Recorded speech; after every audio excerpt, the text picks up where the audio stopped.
And you know what it was? I saw a card in Target. I was looking for a birthday card for someone, and I opened this card and it said, "What would you do if you knew you couldn't fail?" And I was like, "Oh, I would act again."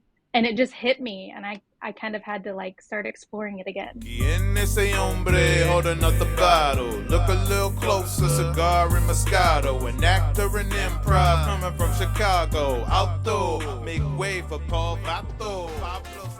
Yay, bravo, bravo. Welcome, everyone. My name is Paul Vato, and this is Paul Vato Presents. Today, my guest is Lauren Lox, and she is an actor, writer, director, show creator. So thank you so much for being here.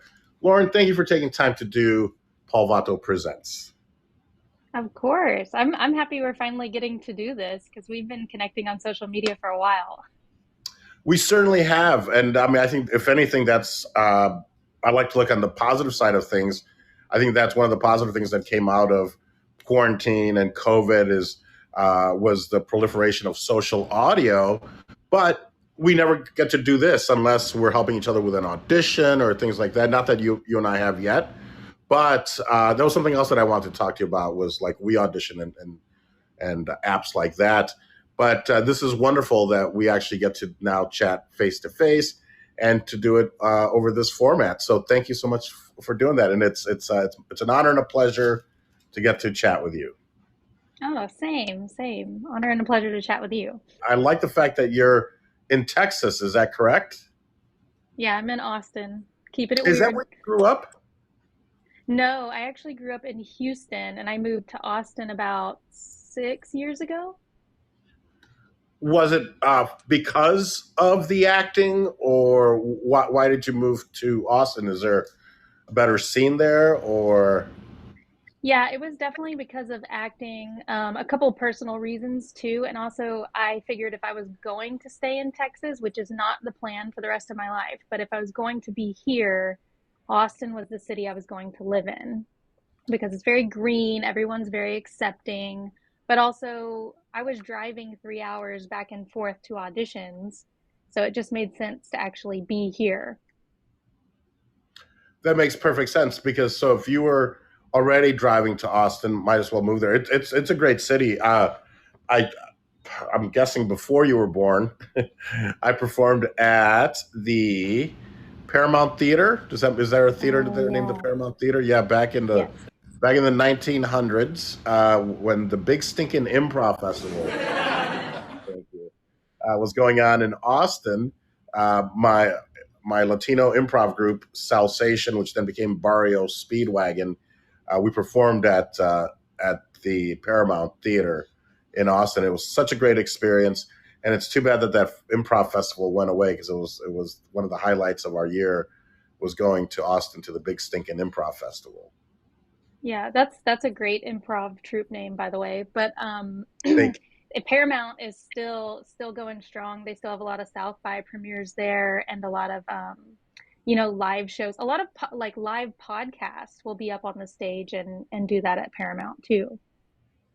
Really? Well, you're going to have to sign us up so that we can do that the next time there's South by is going on or some other event because Yeah. that would be a great highlight to kind of full circle go back to the Paramount Theater, and then we also performed at a small venue called maybe the Velveeta Room. Is that still? I don't know if that's There still. is there's a I believe the Velvet Room maybe might still be there. That could be it. It's been a But long time. Velveeta sounds fun. I like Velveeta. I like Velveeta too. It's cheesy, but it's good. Yeah. Who I like doesn't love cheese? Who does? Oh, that's my favorite. Yeah, I grew up in the Chicagoland area, so very close to Wisconsin, and we call them cheeseheads. So Yes. yeah, of course, of course. So tell me then about growing up in Texas. Is your family also in the arts, or did they have something to do with you getting into acting, or are you? Did you go off on your own No, there? I am like the rainbow sheep of the family. Like they are all very much teaching oil and gas, and both of my brothers are into computer science. that kind of stuff. And so when I started acting at age 7. That was when I found it. And it just, yeah, all of them were looking at me like I was crazy. Like, why would you want to get up on stage and do that? But it just, we know, like, it just feels right. Yep. When you see it, when you do it, you're like, okay, this is home. It was like when I watched my first improv show, and I was already older. I was way older than when you started, which is great though that you found your calling early and are able to then make a living at it, or do enjoy doing it and whatnot. But when I saw that, I was like, "Ooh, this is what I want to do." Forget stand up, because I initially wanted to get into stand up, but then I went to the Improv Olympic in Chicago, and I was like, "Oh man!" When I saw them do improv, I was like, "This is exactly what I want to do." So that's wonderful that you were able to discover it so young. But I hope that your family was supportive then. Yeah, they were back then. And then when I went to college, they were like, we're not paying for a theater degree. So I ended up getting a bachelor's in public relations. So I have like some PR and marketing background. Did that for a couple years and decided I still wanted to act. So then about 7 years ago, I jumped into the film and TV world instead of the theater world. So it was a whole new challenge that I started 7 years ago. Oh, that's wonderful. Did you take any acting classes or anything while you were in college as part of your curriculum, or was it strictly all PR and business and all that? I took one, and it was really funny because I was very, very, very nervous to try it again after being back out of it. When you get so used to performing, but then you step out of the spotlight or you take a break for a year or two, it's a nerve-wracking thing to put yourself out there again. And you know what it was? I saw a card in Target. I was looking for a birthday card for someone, and I opened this card and it said, "What would you do if you knew you couldn't fail?" And I was like, "Oh, I would act again." And it just hit me, and I kind of had to like start exploring it again. That's wonderful. I'm glad you said that, because I feel like a lot of times people will tune into a show, whether it's my podcast or any other podcast, and something will hit them and it'll maybe be life changing. So thank you for sharing that. But you're right. What a great philosophy. What was it? What would you do if you knew that you couldn't fail? Yes. That's amazing. That is amazing. Um, so and then what about your training? Have you done training then after college? Did you take acting classes or improv or comedy or writing or what? Walk me through that a little bit. Yeah, I did a little bit of improv in school, and then afterwards, when I decided, I actually kind of hilarious story of when I actually did jump back into acting because I had no idea what I was doing. Very different from the theater world. And then I started taking some classes in Houston, and they were pretty much like self tape classes before self tapes were a big thing. But here in Texas, and I think probably in the Southeast, self taping was a little bit more of the norm before other markets, just because, we're not in LA. Mhm. But so I did some of that, and then I like to do some stunt training, and then I did some more on camera classes. And then recently I did a couple of the classes with Erica Bream and Karashute Rosenbaum, who are amazing. And they've all been basically tape focused. Most of my training has, but luckily some of those are varying in the types of things that they have you study for, and I feel like each one kind of teaches you something different. So it's not all just like the same. So, and you know because you probably train too, but you learn something different with every coach you study with. You absolutely do, and I think that that's what makes a well-rounded, well, not just actor, but almost anything in life is I try to learn a little bit from everyone, and then you kind of filter it through, and then you keep what speaks to you and what works, and you kind of let the other stuff go. So that's wonderful that you're doing that. But especially, what fascinates me is maybe the stunt training. Have you had a lot of that? Not a ton, but I have done, I mean, I had to specifically recently, I had to re-up a little bit of um, the training because I did a film where I actually had to do a little bit of fighting. I had to do an actual fight choreography and a little bit of stunt work. And actually, it's really, really, really important to listen to those people when they're telling you, everybody wants to be really cool and do like the punches and the kicks, but the falling, keeping yourself safe and stretching properly, like those kind of things are part of the training too. Because when I, fell backwards in my scene, I hurt myself a little bit, and it was my fault because I didn't do exactly, what I was told to do. But it was kind of a difficult fall anyway. But yeah, so it's just really important to listen to safety when it comes to stunt training. That's wonderful because I think it also opens up your the spectrum of different jobs that you can take. Because how beneficial is it that you're like, oh, I can also do my own stunts, whether it's light or medium or heavy stunt work. But that's wonderful. Just like knowing another language or things like that. It's just another tool in your utility belt that makes it easier for someone to hire you. And I think when you make the easier you make it for producers or directors to go, I want to work with that person, and now we don't have to even hire another stunt. They can do their own stunts. That's fantastic. So I think you're really doing yourself a major service by doing that. And you're right, it is about safety. It's about keeping yourself safe as a performer. So yeah, thank you for sharing that. Yeah, of course. And now I know that you're also working on your own show.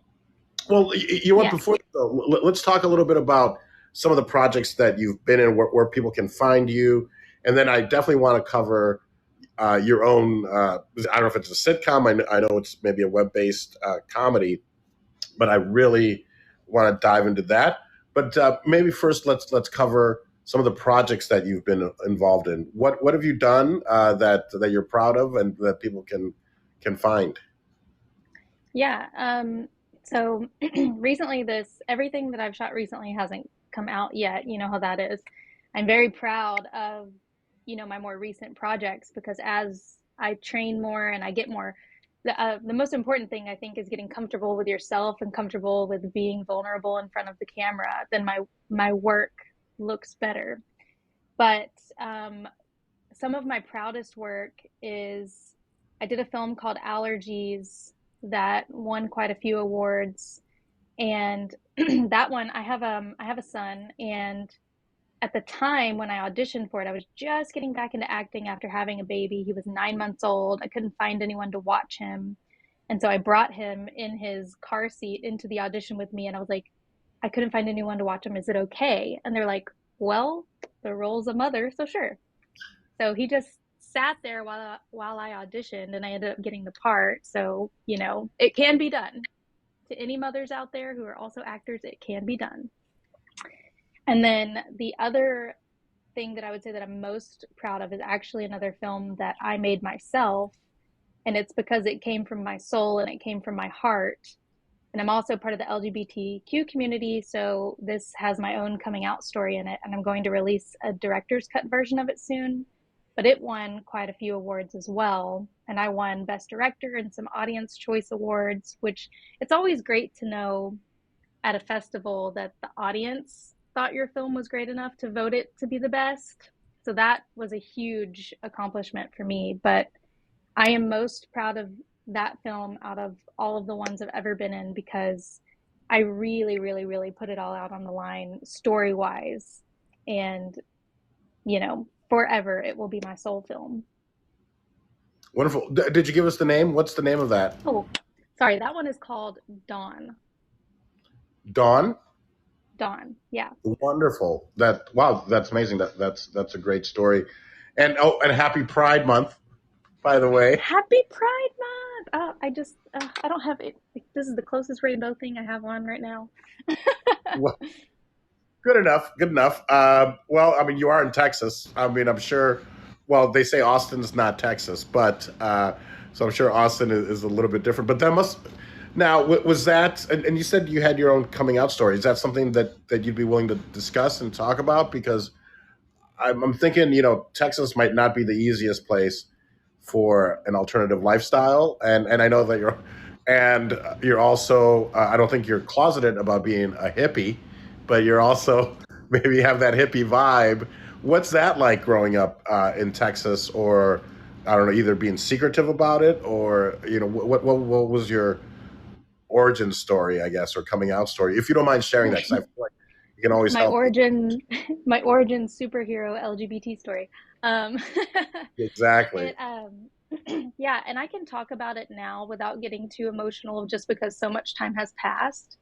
But it was definitely difficult growing up in Texas, and I never really quite understood what was going on with me until I got to be a little bit older. I just knew that something was different, and I was about 19 and I had a girlfriend, and um it's you can actually see basically this in Dawn. I didn't play the character because I was like, I don't think I can handle it. I needed to switch it, so I had the male actor play this character. But I got confronted by my parents, and I basically came out to them in a fury of anger, and some very hurtful things were said to me that are like forever seared into my brain. And and that's something that I hope to pass down to my child and the next generation. That's one of my big goals with filmmaking, is just to create a loving, supporting community for the next generation, so that way when they're facing their trials and tribulations when they're young, that they can feel empowered and supported to be themselves, because I know what it's like. I had that conversation with my parents. It did not go well. I was told that that was not allowed under our roof, and my bag was packed for me, and I was sent on my way.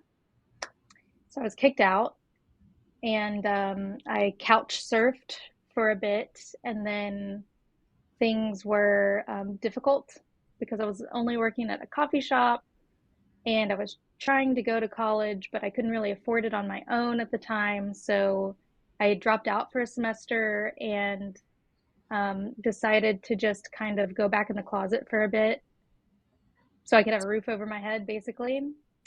And then that led me on a long journey in Houston, where, I mean, if we're gonna lay it all out, I was previously, married to someone that I shouldn't have gotten married to, and then part of that dissolving was part of the move to Austin, and me finding myself and being true to myself. Because here in Austin, I know there's a lot of stuff coming out in the news about, Texas being very not accepting. And as far as our lawmakers go, that is very true. But as far as the city of Austin and the people go, everyone's super accepting here and pretty liberal for the most part. And so that's why I felt accepted and loved and supported here when I moved here. And then I found people and surrounded myself with people who were like that. And so I feel like since that moment where I finally took the time to get to know myself after dealing with all of that trauma in the past, accepting myself, that I've really come into my own and found myself. And it has helped my acting, my life, my confidence tenfold. Wow, amazing. Well, thank you for sharing that, because I know that we didn't talk about this before, so I do appreciate you sharing that, because it can be hurtful and bring up old memories and things like that. So you got married awfully young, then? Is that a Texas thing? Yeah, Is it that was definitely a Texas thing. I mean, I got married late compared to some of my people that I went to high school with, and I was 24, maybe 24, 25 at the time. oh my goodness? So, yeah. Wow. Yeah, well, for me, that's awfully young, because I got married when I was already like in my, I don't know, 30s, or maybe a little bit later. So yeah, Yeah. for me, that's very young. And then for you to even say I'm guessing some people get married right out of high school, but it sounds like the path has been, straightened back out, if you will. I guess that's probably not the right word to say. Uh, Of all the words. of all the words, that's probably not but I feel like your path is you are where you should be. So that's wonderful that things have worked out that way for you. Has there been reconciliation with your parents, and is this something that you care to touch on? Yeah, we're good for the most part. When I had my son, our relationship got a little bit better. There's still a little like twinge in my heart sometimes when I, talk about certain things, but there's just certain things about my life that I either don't talk to them about, or I mean, at this point, I'm Lizzo. I'm gonna be myself, and everybody's got to accept it because I'm too old to be worrying about what other people think of me. They're not paying my bills. I'm not paying them no mind. You know what I mean? Yeah, yeah, that is wonderful. What would you tell? I mean, sometimes it's easy to go, well, what would you tell yourself? But what would you tell a young actor, or well, just a young person that's maybe in that same situation where not the most accepting, they're not growing up in the most accepting environment? Is there something that you can share with them that you think would help someone that's young and either struggling with their sexuality or coming out? Yeah, and I mean, I think the difference between then, because I'm not gonna age myself, but between then and between now is different. I feel like the world is a lot more, accepting. But because I mean, it was very difficult back then, even to let any of your friends know.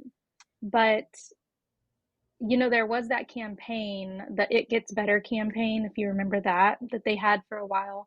And Mhm. that is such a tough thing to hear when you're LGBTQIA youth, because knowing that it gets better in the future at some point, but not right now, is tough because we don't know until we've been through it and then we're like, oh, it does get better. So if I were to say something to LGBTQIA youth that are struggling with their sexuality and have especially no support system, I'm trying to think, what I could even say to somebody dealing with that, because at the time I'm thinking, what did I need to hear? You know, what I needed to hear from my parents was, okay, but we still love you and support you. So if you can find the people around you who will love and support you when they won't, um, family doesn't have to be blood, you know? And those kinds of things are actually in Dawn. All of the things, the character I play, her name is Dawn, and she is basically the person I wish would have been there for me back then. The person I wish would have guided me through those dark times. Sure. Yeah. Wonderful. Where can people see Dawn? Is that available anywhere where it can be seen? So it's on Vimeo right now, and then I'm almost done with the director's cut version. I wanted something a little closer to my original vision vision. But once I release the director's cut version, I'm going to try to do it this month during Pride Month. I want to also release donation links to Out Youth, which is an organization here for LGBT youth in Central Texas, and also the Trevor Project, which helps with LGBT youth, especially with suicide, because the suicide rate is pretty high. So I'm hoping, we can release it and then also have some donations to some of these charities that help people going through the same thing.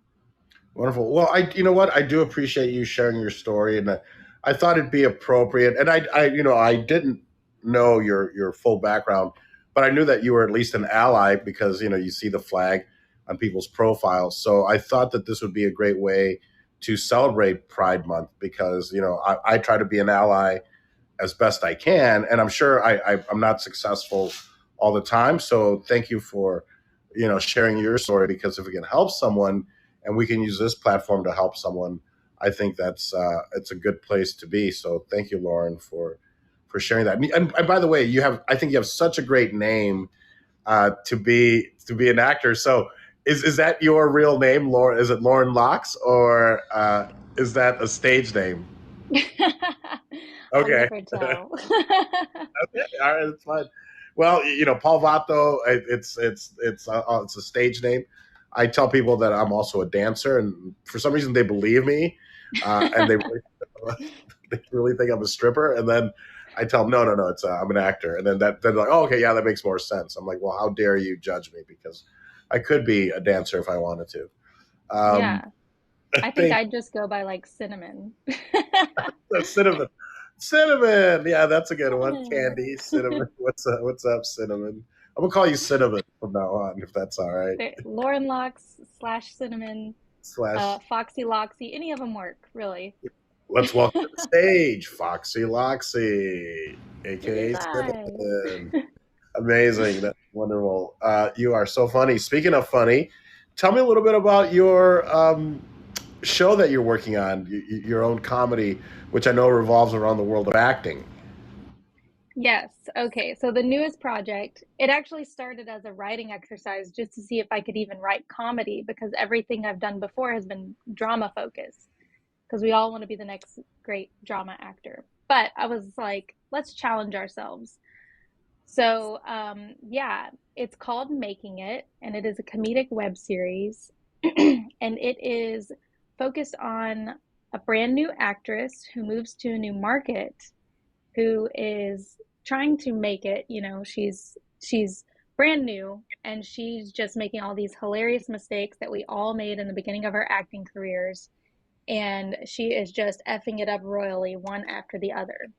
So she's kind of going through this meandering, figuring out the business, but also, it's revolved around her life, her relationships with her parents, her friends, you know, dating people who may or may not be in the industry, all kinds of things. That's wonderful. How far along are you? Is it written? Is it? Have you produced any episodes? And is it an episodic? Yes, it is episodic. So I wrote, when I decided to challenge myself to do this, I kind of came up with the concept and outlined like the main points of the episodes. And originally there were seven. I wrote them all in 1 week because I just get, sometimes when I'm ambitious and motivated, it's go time. And one of my friends calls it my Phoenix phase. But so I was in a Phoenix phase and I wrote all seven episodes. And then I was like, what happened was I put out a post on Facebook and I said, if I were to make this comedic web series about this, who would be interested in, just volunteering for fun? Mhm. And I got way more interest in it than I thought I would. So then I thought, well, if people are actually interested in this, maybe I should actually try to crowdfund. So then I crowdfunded and I raised all the money plus a little in a week. Yeah. Wow, what a support system you have. That's amazing. It was pretty great. So we're making it now, and because that went so well, and crowdfunding campaigns are so difficult, and I had seen so many friends do them and not go well that I was nervous to do it. But luckily, it worked out for me, and I made a really, I think my promo video was pretty good too. So once that went well, I decided to split it up and kind of make 10 episodes. So it's going to be 10. We've shot parts of a few episodes, and then this weekend we're going out of order. But this weekend we're shooting the final two episodes because I need a lot of actors for those, and then we're going back to the beginning and starting with one and two. That's wonderful. And what have you learned though producing your own content? Because we hear that often, which is, like now you don't have an excuse, and everything you need to shoot you have in your pocket. You can use your phone. You can do all that to even to edit. And that's the other thing. What are you shooting it on? Are you shooting it on your iPhones? Have you rented equipment? But what most importantly, what have you learned as a producer uh, having to do this on your own? So, as a producer, and also because I wrote the episodes, I learned the hard way after making my first film, which was called Fate and has vampires. I learned after that one, write what you have access to. So, Every episode that I wrote for this, location wise, I was using locations I already knew I had access to or could get access to easily. People, since it was a volunteer project, people I already knew that would fit roles. And equipment wise, I have some of my own. Over the past few years, I've accumulated like quite a bit of equipment over the years. And then a little bit of the crowdfunding money was spent for some equipment that I needed. I just upgraded my mic system to have the Rode Go wireless mic system that hooks right onto the camera. So now I don't have to sync the audio separately. It's just going to be right on there, and it's going to be so much easier to edit. But yeah, producing wise, you have to have a team that has your back. I have, people that I call like my film wives and my film husbands and my, and they're always there for me, and they're, as long as they're available, they are always down to help out. And it's good to have, speaking of support systems, it's good to have a support system for that. And yeah, the hard part is, availability, scheduling. Sometimes I even do my own shot list when I'm working with a cinematographer. It just depends. And then what was the other thing you asked? Oh, camera. I have a Lumix G85 that I got a couple years ago. I upgraded some of the lenses, so now it's a little bit better. And then I have a couple of different cinematographers that are helping me out. Since it's volunteer, I'm not, using the same person every time, because 10 episodes for somebody to be volunteering their time is a lot. So this weekend we're shooting on the Sony, what is it, the AS7 III? I don't know exactly what it's called, which is probably doesn't make me look great, but Close enough. No. Well, I mean, okay. hey, you're the writer, you're the producer, you're the director. I don't think you need to know exactly what equipment, but you're using digital SLRs and you're shooting with Yes. that. But I don't think that should keep anyone away. Like if I would think that you would agree with use what you have, and I think that's a great lesson. Is you are definitely going to your resources. This is like guerrilla filmmaking, because you're like, okay, what I learned from my first film is don't try to get locations that I don't have access to or actors that I don't have access to. You're teaching people that it can be done, but know what your resources and your limitations are. So that's wonderful that you are sharing that, because I think it will help. And that's kind of what I want this series to also. I want it to be inspiring. I want it to help, and you've been very inspiring. With being so selfless and sharing your story, but then also behind the scenes of the projects that you've are working on and have been working on. So I do appreciate you sharing that. Yeah, you don't need to know exactly which equipment it is, but know that it's good digital SLR equipment and whatnot. So that's wonderful. Yeah, and I will say, if you're going to direct and produce your own stuff, specifically if you're directing something you wrote and you don't have a lot of camera experience, this is something one of the cinematographer that worked on Dawn, and who is one of my really good friends, and he's a fantastic cinematographer, said to me, he said, directors always have their visions of how they want it to go in their head.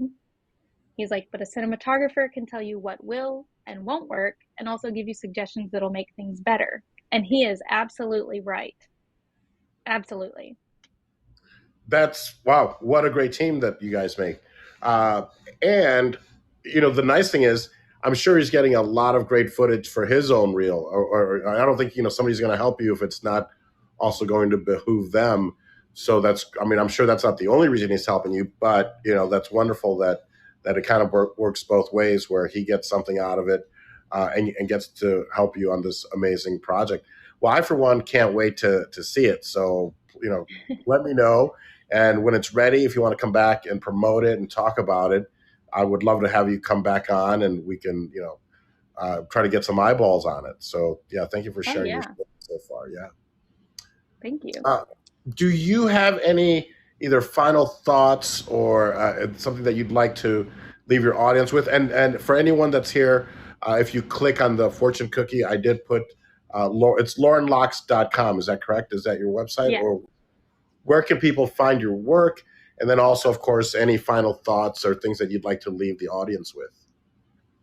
Yeah, as far as acting goes, there's always an acting, writing, directing, all of it, right? There's always this like kind of anxiety, scary thing about when you want to jump into it for the first time, or when you want to jump into a next level, or you want to set a boundary, or you want to tell your agent something about you that you want to focus on, which sidebar, with me being LGBTQ, a while back a bunch of people tagged me in there was a Netflix film filming here, and they were specifically looking for a female LGBTQ actress in Austin. And so a bunch of people tagged me, and I got the audition outside of my agents. And so I shared that with them and said, hey, I got an audition for this. I just wanted to let you know in the future that if you see any roles like that pop up, please, think of me for it because I identify as LGBTQ. And the amount of auditions that I've gotten because of that fact and sharing it with my agent has multiplied. It's like 5 this year alone, and they've been for pretty big things. But my point out of the sidebar is that we all have this kind of like anxiety, like inhaled breath that we don't want to exhale before we're about to take that next step or jump into something new, or even if you want to make something of your own, just exhale and jump into it. Just go ahead and do it, because you're gonna fail sometimes. That's totally okay. I am here to fail so much so I can start having some wins. That's how I feel about it. That's wonderful. That is such great advice, and all true. It's a numbers game sometimes, and we're not failing. Sometimes people say we're failing upward or we're failing forward because they're not failures. If you learn from that, it's not a failure. It just makes us better for the next time. You basically learn how to do things a different way. Like, okay, this way didn't work, but maybe now this way it will. So that is, Lauren, thank you so much. That's wonderful advice.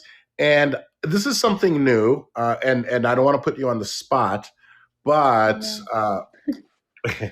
will you go out with me? No, I'm kidding. Totally kidding. I do drag. Maybe that'll help. No. What would you call this episode? Sorry. Do you?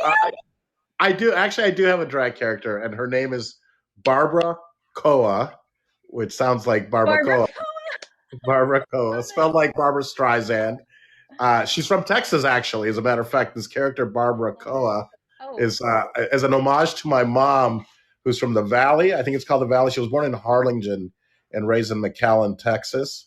So Barbara Koa, and as an excuse, because I don't think I could walk in heels. I could just see that being a disaster. So she always wears cowboy boots because she's from Texas. that's smart. That is so smart, because if you see a drag queen wearing, I am obsessed, by the way, with drag everything, drag kings, drag queens, RuPaul's drag. I've seen every episode of everything ever, and I go to local drag shows. Support local drag. That's what I want to leave you with, in your city. But that is beautiful, because if you see one wearing kitten heels or flats, you're like, hmm. But cowboy boots, that's smart. Cowboy boots, because I was like, well, she's from Texas. Of course she wears cowboy boots. But I could just see myself twisting my ankle. I wanted to be the first straight guy on RuPaul's Drag Race, but I think somebody already took that Maddie honor. Morphosis. Yeah, and it didn't go very well for him, I don't think. People, they were not very He happy. he did okay. He just the thing that they said to him was that he didn't. They were like, "You're missing that." It's basically sometimes when you see yourself tapes back from a while back and you realize you're still missing that oomph, that spark that makes you you. Like he needed to kind of like step it up a little bit, basically. Yeah, he needed to be gay, I think. Yes. He needed that. I want to be a drag queen. Like, can I be a, a drag queen even though I already am a female? I think you could be a drag king, but you actually want to dress like a drag queen as a female. I'm sure you could, of course, right? Yeah, I mean, I just want to feel fabulous, basically. Sure, sure. Well, you look fabulous. So, Thank you. they cannot take that away from you. But yeah, I'll have to send you a photo. I have a great photo of me and Wendy McClendon Covey, name drop, who's the star of the Goldbergs. They just congratulations to them. They just got renewed for a 10th season.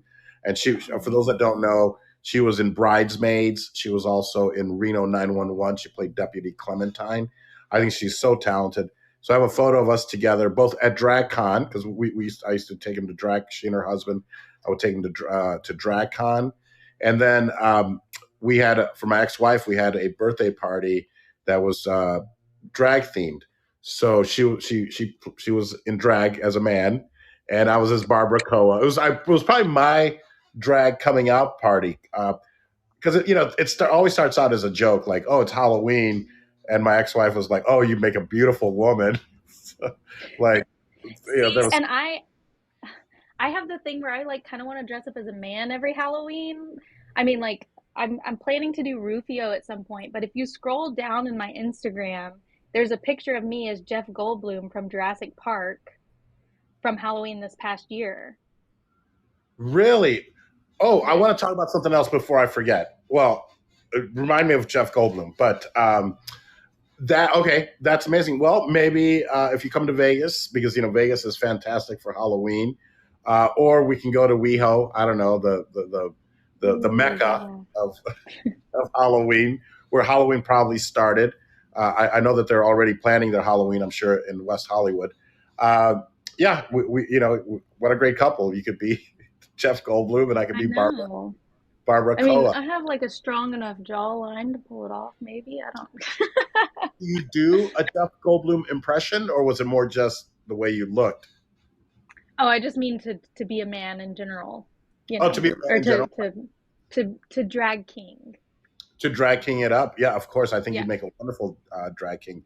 But I want to thank you, Detective Lox, as I like to call you. Yes. Do you know what I'm going to bring up about Jeff Goldblum? Yes, I do. Okay. So I had in my camera, for those that don't know, which is everybody else, and I just remembered, in my camera, I was walking around downtown LA one year, like must have been 2015, and we see this guy on a piano going up a building, and then people in like choir robes walking out of this apartment building, clapping, and they're filming a commercial. I'm an actor. I'm always like, ooh, how can I get in on this? I'm like, well, it's too late. You didn't audition for this. That's not for you. And I wasn't acting back then. You know what? No, I'd done that movie with Nicolas Cage. So I was, but I didn't have an agent in LA or anything. So my ex and I were walking. So I just started filming it. I'm like, wow, what are they filming here? So I forgot all about it. And then years later, because I'm looking for content to put up on Instagram for shorts and YouTube shorts and TikTok, and I find this old video. I'm like, oh, let me put this up. But I had no idea what it was. So, of course, I put my feelers out there, and I'm like, there's this guy on a piano playing piano and then going up a building via like a not a forklift, whatever, those things are that. Yeah, it was some kind of crane or something. Crane. Thank you. It was such a simple word. I couldn't think of it. But it's being lifted on this crane up the side of a building, and he's playing the piano. Like, that's amazing. And then I remembered, well, I didn't remember what it was. So I put it out there. And you, Detective Lauren Lox, somehow figured out what it was. Do you want to tell the people what it was? Oh, yeah.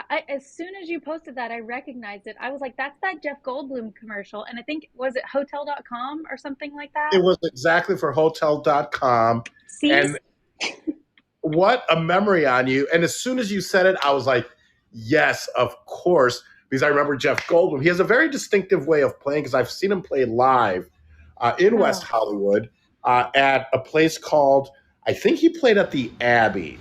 Because I remember going to see him. I would go see him, or Pearl. I forget. It was at a gay venue. It was a venue that happened to host gay events. Well, it's West Hollywood. Yeah. I think they all do. And he has this very distinct way of playing the piano. So as soon as you mentioned that, I was like, yes, that is Jeff Goldblum playing the piano. And it's a commercial for hotels or Hotel.com. And he was playing the theme song. Well, that's what they played in the commercial, was to the Jeffersons, Moving On Up. Yes. And at the top, there was George Jefferson, who was was it George Washington? And then Lil Wayne, maybe, was in that commercial as well. but it was I only exactly. remember Jeff. Jeff Goldblum, he has aged like a fine wine, and world forgive me, but he is a daddy, and I am not mad about it. Wow, not so gay then after all, are you? Oh, I mean, well, we like both. We like both. Wonderful. Well, that is good to hear. So, well, I want to thank everyone for spending some time here, and Lauren, especially you, for sharing so much. And I hope that somebody listens to this and it helps them, especially right now during Pride. But that's not the only reason. Of course, I'm doing this. I value you as a friend, as a detective, as an artist, and all of the above. So thank you so much for taking time to share with us your story and some of your journey to get where you are now. How can people support you? Where can they find you? What would you like? Do you have a call to action that you would like people to follow you somewhere? Yeah, you can find me on both Instagram and Twitter, for those of you who still Twitter, at Lauren Rose Lox. It's, pretty much similar to this, but with the flower in the middle. And then the web series account, we're still building it up, but it is at Really Making It on Instagram. And I think that's it. And then my website's laurenlox.com if you want to dive deeper, but those are where you can find me on socials for the most part. Amazing, Lauren. Well, once again, thank you so much for taking the time to be here. I am Paul Vato, and what I would ask for people, if you guys would be so kind as to find the podcast, Paul Vato Presents. If you go to paulvato.com or vato.tv, you can then find a link to my podcast. But especially if you could find it on iTunes and on Spotify, and give it a like and a follow and a subscribe, and maybe even leave a review. This will probably be up next week sometime. I'm usually about 1 week behind or ahead of time. I don't know which way to say it. So I want to thank everyone for being here. And please, if you're in here, please let's give Lauren a round of applause. And once again, Lauren, thank you so much for being here. Oh, Thank thank you. you. Yes, everyone. Yeah, Round of absolutely. applause. Thank you for having me. Oh, that's very sweet. Y'all are Thank sweet. Y'all so sweet. Y'all, you are from Texas. Y'all are so sweet. Bye, y'all. En ese hombre holding up the bottle. Look a little closer, cigar and Moscato. An actor in improv coming from Chicago. Auto, make way for Paul Vato.